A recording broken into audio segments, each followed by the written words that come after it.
जय घोष। मनुष्य रोटी से ही नहीं जीता है, वह ईश्वर के मुख से निकलने वाले हर एक शब्द से जीता है।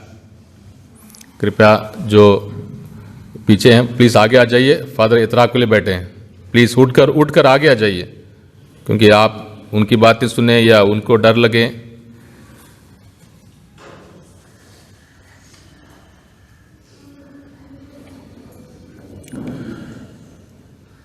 खुदावंद आपके साथ हो। अंजिल मुकद्दस संत मार्कुस के मुताबिक। मार्कुस के अंजिल उसका 1 बाब 12 से 15 आयत तक। यीशु के बपतिस्मा के बाद आत्मा उन्हें निर्जन प्रदेश ले चला। यीशु 40 दिन वहां रहे और शैतान ने उनकी परीक्षा ली। वह बनेले पशुओं के साथ रहते थे और स्वर्गदूत उनकी सेवा करते थे। यूहन्ना के गिरफ्तार हो जाने के बाद यीशु गलीलया आए और ये कहकर सुसमाचार का प्रचार करने लगे, समय पूरा हो चुका है, ईश्वर का राज्य निकट आ गया है, पश्चाताप करो और सुसमाचार में विश्वास करो। ये खुदा की पाक अंजील है।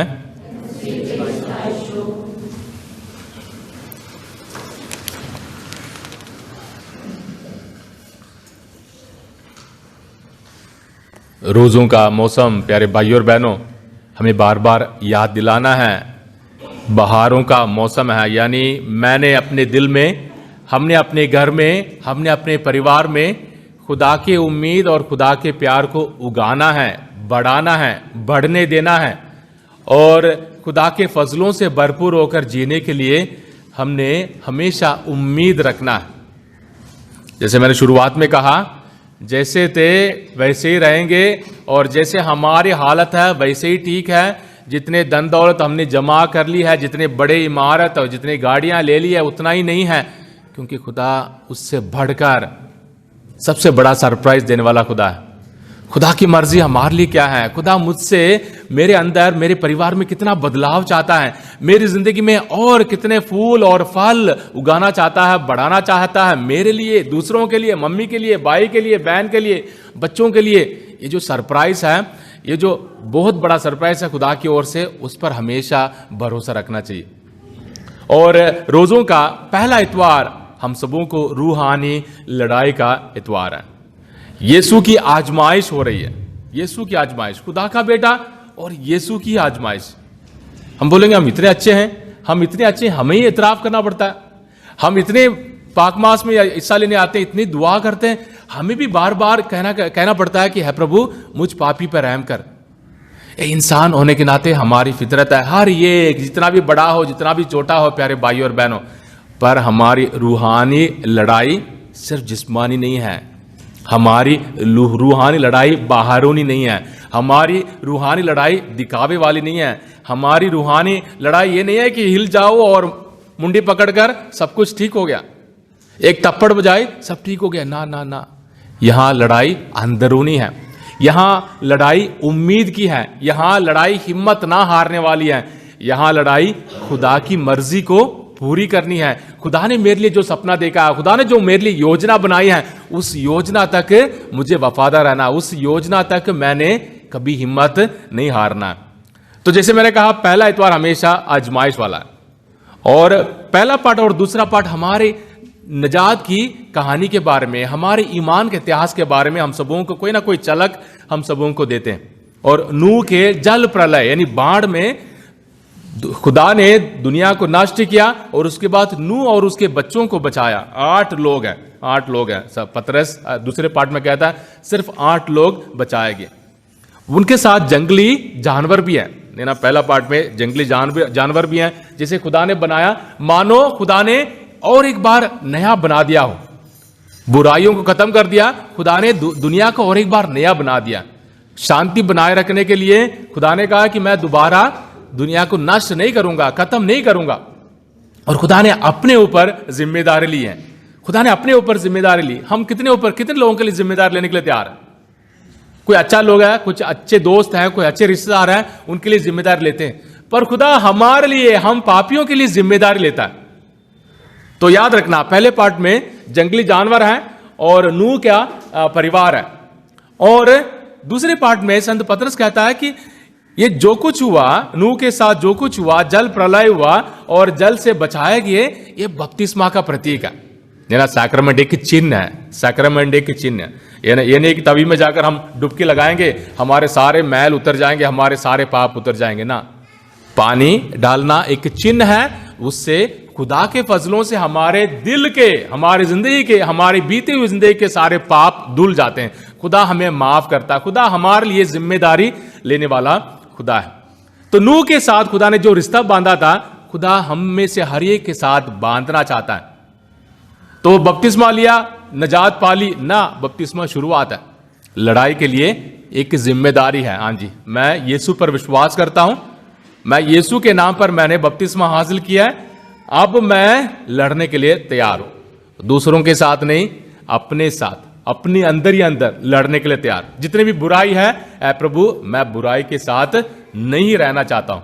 ऐ प्रभु जितनी भी परेशानी मुसीबत आएगी, मैं उसे सामना करने के लिए तैयार हूं। जंगली जानवर उधर हैं, और आज के अंजील में यीशु, आज के अंजील में बहुत शॉर्ट है अंजील, मत्ती और लूकस में अगर हम देखेंगे तो जैसे यीशु को 3 बार आजमाइश, पत्थर को रोटी बनाने के लिए, मंदिर के ऊपर से छलांग लगाने के लिए, और पहाड़ के ऊपर से शैतान की सजदा करने की, वो 3 आजमाइश हैं। पर यहां संत मार्कुस के अंजील में बहुत शॉर्ट है। यीशु 40 दिन निर्जन प्रदेश में रहकर, रेगिस्तान में या मरुभूमि में रहकर यीशु ने आजमाइशों का सामना किया। आत्मा ले आता है, खुदा का आत्मा ले आता है, शैतान का आत्मा नहीं, आत्मा ले आता है। वो भी किसके बाद? बपतिस्मा के बाद।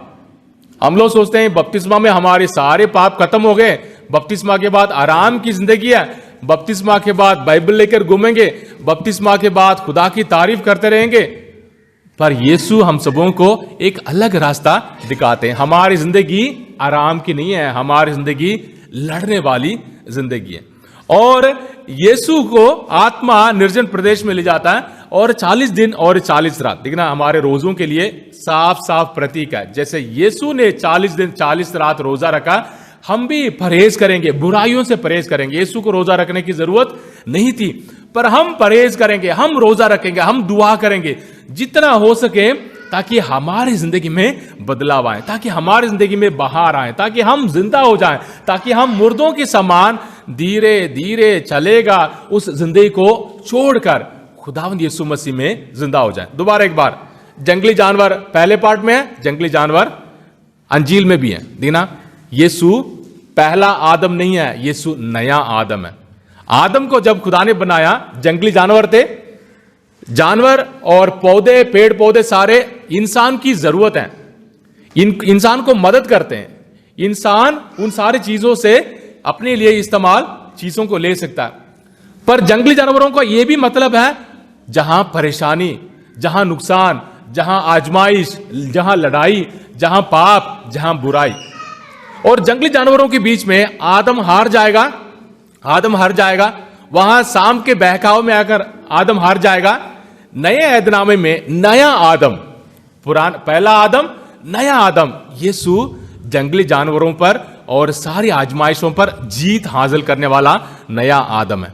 और यीशु हम सबों के लिए मिसाल देता है, हमने भी जीतना है, हमने जीतना है। बुराई पर जीत हासिल करने का मतलब है शुभ संदेश पर, यानी सुसमाचार में विश्वास करना।